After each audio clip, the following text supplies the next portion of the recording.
Morning everyone, আবার একটা নতুন ব্লগ তোমাদের সাথে শেয়ার করার জন্য চলে এসেছি। তো সকাল সকাল এসে এখানে ফুল গাছে জল দিয়ে নিলাম। তারপরে এখানে গরম জল আমি নিজে খাচ্ছিলাম, কেননা কাশিতে যা ভুগেছি আমি কদিন।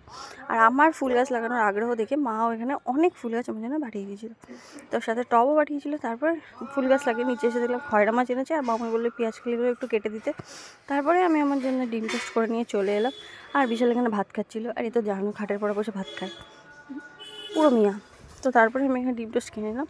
আর দুপুরে তো ছিল পেঁয়াজকালি ভাজা, মাছ ভাজা, আর তার সাথে খয়রা মাছের ঝোল। তো তারপরে আমি খেয়ে দিয়ে উঠে বিশাল চান করে চলে এসেছি। আর আমি যদি একে বডি লোশন না লাগিয়ে তাহলে জীবনেও লাগাবে না, কেন এর হাতের তলায় কোনো রকম তেল জাতীয় কিছু লাগাতে পছন্দ করে না। যখন খাবারও খায় কেমন করে খায়, যদি কোনো জিনিসে তেল বেশি হয়ে যায় বগর বগর করে প্রচণ্ড পরিমাণে, তাই একে তেল মাখিয়ে দিলাম। তো ঘুম থেকে উঠে সন্ধ্যাবেলা বসে বসে ভাবছিলাম কী করবো। তারপরে মনে পড়লো এই ক্লেগুলো রয়েছে।